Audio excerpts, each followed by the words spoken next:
ప్రార్థన చేసుకుని ప్రారంభించుకుందామండి. ప్రార్థన. పరలోకమందున్న మా కన్న తండ్రి, నీకే వందనాలు తండ్రి. సహాయం చేశారు నాన్న, కృప చూపించారు తండ్రి, అందును బట్టి వందనాలు తండ్రి. ఎన్నో విషయాలు తండ్రి మీరు మాకు నేర్పిస్తున్నారు తండ్రి.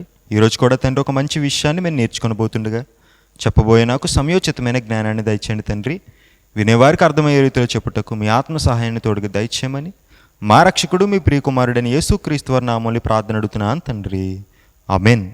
అందరికీ వందనాలండి. దేవుని కృపను బట్టి ఆది కాండం నుంచి సంఖ్యాకాండం వరకు ఉన్నటువంటి 4 పుస్తకాల యొక్క పరిచయాల్ని కూడా మనం కంప్లీట్ చేసుకున్నాం.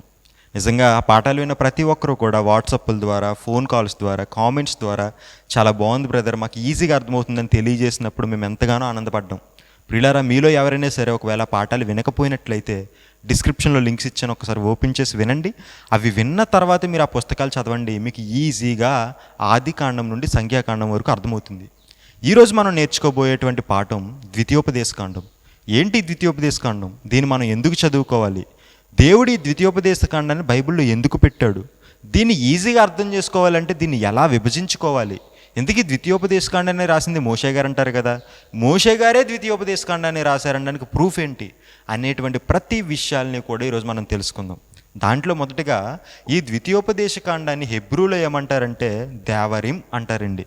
అలాగే గ్రీకు సెప్టోజెంట్లో ఏమంటారంటే డిటోర్నోమియల్ చౌట్ అంటారండి. ఇంగ్లీష్లో ఏమంటారంటే డిటోర్నోమి అంటారండి. తెలుగులో ద్వితీయోపదేశకాండం అంటారండి.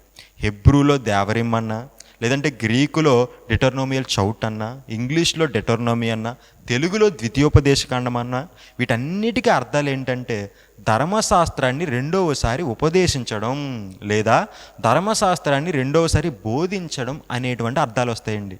అందుకే ద్వితీయోపదేశకాండము అంటే ద్వితీయ ఉపదేశము, అంటే రెండోసారి ఉపదేశించేటువంటి ఉపదేశాన్ని ద్వితీయోపదేశకాండం అంటారనమాట. మీకు అర్థమైంది కదా? సో అది ఈ ద్వితీయోపదేశకాండం యొక్క అర్థం. మరి దీన్ని ఏ కాలంలో రాశారంటే నేను ఇంతకుముందు చెప్పినట్టుగానే క్రీస్తు పూర్వం 1440 నుండి క్రీస్తు పూర్వం 1400 కాలంలో ఈ పుస్తకం రాయబడిందండి. ఎవరు రాశారు? మనందరికీ తెలుసు, పంచకాండాలని రాసింది మోషే గారే. ఈ యొక్క ద్వితీయోపదేశకాండాన్ని కూడా రాసింది ఎవరు? మోషే గారే. బట్ మోషే గారే ద్వితీయోపదేశకాండాన్ని రాశారనడానికి మనం ఆధారం చూద్దాం. ఏంటి ఆధారాలు? దీనికి ఎక్స్టర్నల్ ఎవిడెన్సెస్ ఉన్నాయి, అలాగే ఇంటర్నల్ ఎవిడెన్సెస్ ఉన్నాయి. ఫస్ట్ ఎక్స్టర్నల్ ఎవిడెన్సెస్ చూద్దామండి. మనందరికీ తెలుసు, లూకా సువార్తలో ఒక మాట ఉంటుంది. ఏంటంటే అది లూకా సువార్త 20వ అధ్యాయం 27వ వచనం. బోధకుడా, భార్య బ్రతుకుండగా ఒకని సహోదరుడు సంతానము లేక చనిపోయిన యెడల అతని సహోదరుడు అతని భార్యను పెండ్లి చేసుకొని తన సహోదరునికి సంతానము కలగజేయవలనని మోషే వ్రాసి ఇచ్చెను కదా. ఇక్కడ లూకా సువార్తలో ఉన్నటువంటి ఒక సందర్భంలో ఏమంటున్నారు? ఒక సిచ్యువేషన్ గురించి ఎక్స్ప్లెయిన్ చేస్తూ ఈ సిచ్యువేషన్లో ఉన్నటువంటి విషయాలు లేదంటే ఈ యొక్క ఆజ్ఞ మనకు మోషే రాసి ఇచ్చారు కదా అని మాట్లాడుతున్నారు. ఇందుకీ మోషే గారు ఎక్కడ రాసిచ్చారు? ఆ సందర్భం అంటే ఇప్పుడు చూసారా, ఒక భార్య ఒక భర్త చనిపోతే మళ్ళీ సంతానం అనేటువంటి సందర్భం ఎక్కడ ఉంటుందంటే ద్వితీయోపదేశకాండము 25వ అధ్యాయము 5 నుంచి 7 వచనాలు ఉంటుంది. అంటే ద్వితీయోపదేశకాండములో ఉన్నటువంటి సందర్భాన్ని తీసుకొచ్చి లూకా సువార్తలో కోట్ చేస్తూ దీన్ని మోషే గారు చెబుతున్నారన్నారంటే అంటే ద్వితీయోపదేశకాండాన్ని ఎవరు రాసినట్టుగా మనకు అర్థమవుతుంది?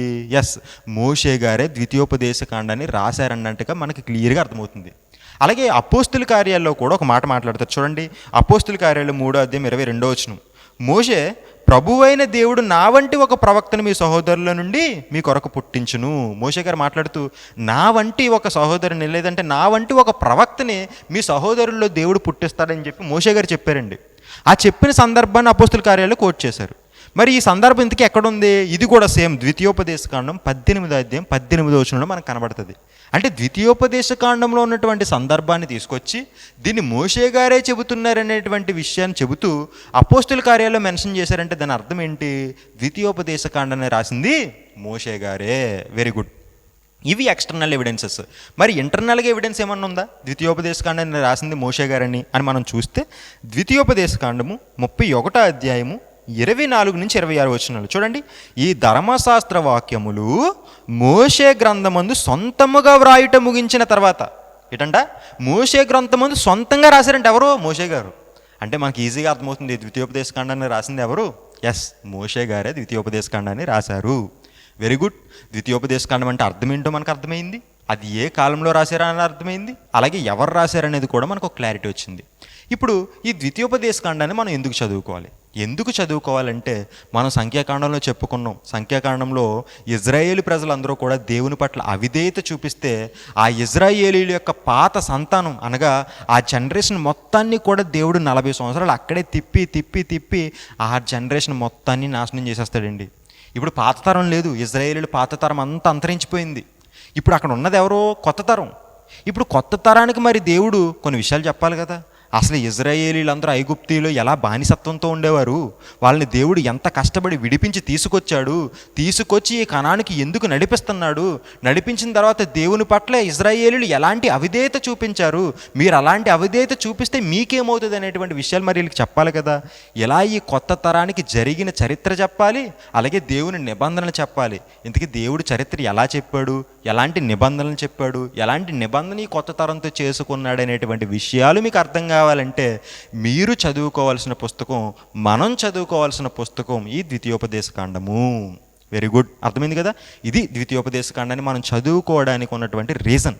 ఇప్పుడు ఈ ద్వితీయోపదేశకాండాన్ని ఈజీగా మనం అర్థం చేసుకోవాలంటే దీన్ని మనం 3 భాగాలుగా విభజిద్దామండి. 3 భాగాలుగా. ఏంటి ఆ 3 భాగాలంటే, మొదటి అధ్యాయం దగ్గర నుంచి 4వ అధ్యాయం వరకు మొదటి భాగం, నెక్స్ట్ 5వ అధ్యాయం దగ్గర నుంచి 26వ అధ్యాయాల వరకు రెండో భాగం, నెక్స్ట్ ఈ 27వ అధ్యాయం దగ్గర నుంచి 34వ అధ్యాయాల వరకు మూడో భాగం.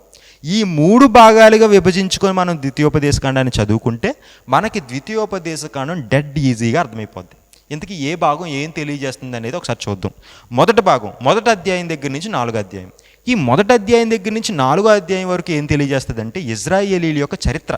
మరి పాత తరం అంతా గతించిపోయింది కదా, ఆ పాత తరాన్ని దేవుడు ఐగుప్తీయుల యొక్క బానిసత్వం నుంచి ఎలా విడిపించారు, అసలు ఐగుప్తీయుల యొక్క బానిసత్వంలో వీళ్ళు ఎంత కఠినమైనటువంటి శ్రమను అనుభవించారు, ఆ శ్రమ నుంచి దేవుడు ఎంత కష్టపడి వీళ్ళని బయటికి తీసుకొచ్చాడు అనేటువంటి చరిత్ర ఈ మొదటి అధ్యాయం దగ్గర నుంచి 4వ అధ్యాయం వరకు మనకు కనబడుతుంది. నెక్స్ట్ ఈ రెండో భాగమైనటువంటి 5వ అధ్యాయం దగ్గర నుంచి 26 అధ్యాయాల వరకు ఏముంటుందంటే ఆ పాత తరానికి ఇజ్రాయేలీలకి మోషే విధించినటువంటి విధులు లేదంటే నియమాలు. ఫర్ ఎగ్జాంపుల్ ఒక సబత్తు గురించి, పండగల గురించి, లేదంటే వాళ్ళు దేవునితో ఎలా ప్రత్యేకపరచుకోవాలి, ఎలా పరిశుద్ధపరచుకోవాలి అనేటువంటి విషయాలు ఉంటాయి కదా, విధులు, విధానాలు, నిబంధనలు. ఆ నిబంధనలన్నిటి గురించి తెలియజేసేది ఏంటంటే ఇదిగో ఈ రెండో భాగం 5 నుంచి 26 అధ్యాయాలు. నెక్స్ట్ మూడో భాగం ఏంటది, 27 అధ్యాయాల దగ్గర నుంచి 34 అధ్యాయాలు మూడో భాగం. ఈ మూడో భాగం దేని గురించి తెలియజేస్తాయంటే ఈ కొత్త తరానికి దేవుడు ఈ నిబంధనలు ఫాలో అయితే ఎలాంటి ఆశీర్వాదాలు ఇస్తాడు, నిబంధనలు ఫాలో అవ్వకపోతే ఎలాంటి శాపాలు ఇస్తాడు అనేటువంటి విషయాలు తెలియజేస్తాడు. మీకు అర్థమైందా? అంటే ఇప్పుడు పాత తరానికి కూడా దేవుడు నిబంధనలు ఇచ్చాడు, నియమాలు ఇచ్చాడు. ఇప్పుడు కొత్త తరానికి కూడా దేవుడు నిబంధనలు, నియమాలు ఇస్తున్నాడు. ఇచ్చిన తర్వాత మరి ఈ నిబంధనలు మీరు సరిగ్గా ఫాలో అయితే, దేవుని ఆజ్ఞలు మీరు పర్ఫెక్ట్గా ఫాలో అయితే దేవుడు మీకు ఎలాంటి ఆశీర్వాదాలు ఇస్తాడు, ఒకవేళ వీటిని మీరు పర్ఫెక్ట్గా ఫాలో అవ్వకపోతే మీకు ఎలాంటి శాపాలు ఇస్తాడనేటువంటి తెలియజేసేది ఈ మూడో భాగం. మీకు సింపుల్గా ద్వితీయోపదేశకాండం చెప్పాలంటే పాతకాలం ఇజ్రాయేలీల యొక్క చరిత్ర గురించి చెబుతూ కొత్త తరానికి ఈ యొక్క దేవుడి యొక్క ఆజ్ఞలు పాటిస్తే, దేవుని యొక్క నిబంధనలు పాటిస్తే ఎలాంటి ఆశీర్వాదాలు ఇస్తాడు, పాటించకపోతే ఎలాంటి శాపాలు ఇస్తాడు అనేటువంటి తెలియజేసే పుస్తకమే ఈ ద్వితీయోపదేశకాండము. ఈ ద్వితీయోపదేశకాండంలో ఒక ముఖ్యమైన సందర్భం ఉంటుంది. ఏంటా సందర్భం? దేవుడు ఈ ఇజ్రాయేలీల యొక్క 12 గోత్రాలని కూడా 2 భాగాలుగా విభజించి ఒక భాగాన్ని అనగా 6 గోత్రాల వారిని కూడా ఒక కొండ మీద నించోబెడతాడు, ఇంకో 6 గోత్రాలని కూడా రెండో కొండ మీద నించోబెడతాడు. ఏంటి ఆ కొండలంటే, ఫస్ట్ది గెరాజీము కొండ మీద 6 గోత్రాలు నించోబెడతాడు, నెక్స్ట్ యాబాలు కొండ మీద ఇంకో 6 గోత్రాలను నించోబెడతాడు. నించోబెట్టి ఏం చేస్తారంటే ఈ 6 గోత్రాల కొండ మీద నించున్న వాళ్ళందరికీ కూడా దేవుడు నిబంధనలు పాటిస్తే వచ్చే ఆశీర్వాదాలు అన్నీ చెబుతాడు. చెప్పిన తర్వాత ఆ ఆశీర్వాదాలకు తగ్గట్టుగా ఆమేనని చెప్పి వాళ్ళందరితో అనిపిస్తాడు. అదేవిధంగా ఇటుపక్క ఉన్నటువంటి కొండ వాళ్ళ మీద ఏం చెప్తాడంటే దేవుని యొక్క ఆజ్ఞలు, నిబంధనలు పాటించకపోతే వచ్చేటువంటి నాశనాలు లేదంటే శ్రమల గురించి చెప్తాడనమాట. అలా దేవుడి ఆజ్ఞలు పాటిస్తే వచ్చేటువంటి ఆశీర్వాదాలు, దేవుడి ఆజ్ఞలు పాటించకపోతే వచ్చేటువంటి శాపాల గురించి ఈ యొక్క ముఖ్యమైన సందర్భం మనకి తెలియజేస్తుంది అనమాట. ఇది ద్వితీయోపదేశకాండంలో ఉన్నటువంటి ముఖ్యమైన సందర్భం. మరి వీటి నుంచి మనం ఏం నేర్చుకోవాలి బ్రదర్ అంటే సింపుల్ అండి. నిజంగా దేవుని యొక్క ఆజ్ఞలు పాటిస్తే వచ్చేటువంటి గొప్ప ఆశీర్వాదాలు దేవుడు చెప్పాడు చూసారా, అవి మనకు కూడా వర్తిస్తాయి. నిజంగా దేవుని యొక్క ఆజ్ఞలు పాటించకపోతే వచ్చేటువంటి శాపాలు ఉన్నాయి చూసారా, అవి మనకు కూడా వర్తిస్తాయండి. నిజంగా ఆనాడు పాత తరాన్ని దేవుడు ఎందుకు అంతం చేశాడు? దేవుని పట్ల వీళ్ళు చూపించిన అవిధేయత. నిజంగా ఆ అవిధేయత మనం దేవుని పట్ల చూపిస్తున్నామో ఒకసారి ఆలోచించండి. తరాన్ని మొత్తం నాశనం చేస్తాడంటే దేవుడికి అంత కోపం ఉందా? ఎస్, ఉందండి. అందుకే ప్రియులారా, దేవుని ఆజ్ఞలు మనం పాటిస్తూ బ్రతికితే మనకి దేవుడు గొప్ప ఆశీర్వాదాలు ఇస్తాడు. ఒకవేళ దేవుని ఆజ్ఞలు పక్కన పెట్టి మనం నడుచుకుంటే మనకి శాపాలు తప్పు. అనేటువంటి విషయాలు తెలియజేసేది ఇదిగో ఈ ద్వితీయోపదేశకాండం అండి. ఇది చదువుకున్న మనం కూడా దేవుని ఆజ్ఞలను అనుసరించి మనం నడుచుకోవాలండి. ఇప్పుడు మనం ఈ ద్వితీయోపదేశకాండంలో ఉన్నటువంటి కొన్ని ఇంపార్టెంట్ పాయింట్స్ గురించి తెలుసుకుందాం. ఏంటంటే ఈ ద్వితీయోపదేశకాండంలో ఉన్నటువంటి ముఖ్య వ్యక్తులు ఎవరు? మోషే, యెహోషువ, ఇజ్రాయేలీలు. అలాగే ఈ ద్వితీయోపదేశకాండంలో ఉన్నటువంటి ముఖ్య సందేశం, మోషే ముగింపు మాటలు, అంటే మోషే చివరగా చెప్పినటువంటి విషయాలే ఈ ద్వితీయోపదేశకాండం అండి. ఆయన చనిపోయే ముందు తన ఎక్స్పీరియన్స్ గురించి మొత్తం చెప్పినటువంటి పుస్తకం అండి ఇది. మోషే జీవితం మొత్తం తన ఎక్స్పీరియన్స్లో అనుభవించిన ప్రతిదీ, తన అనుభవ జ్ఞానంతో కూడినటువంటి పుస్తకం ఇదిగో ఈ ద్వితీయోపదేశకాండం. అలాగే ఇందులో ఉన్నటువంటి ముఖ్య సంఘటనలు ఏంటవి?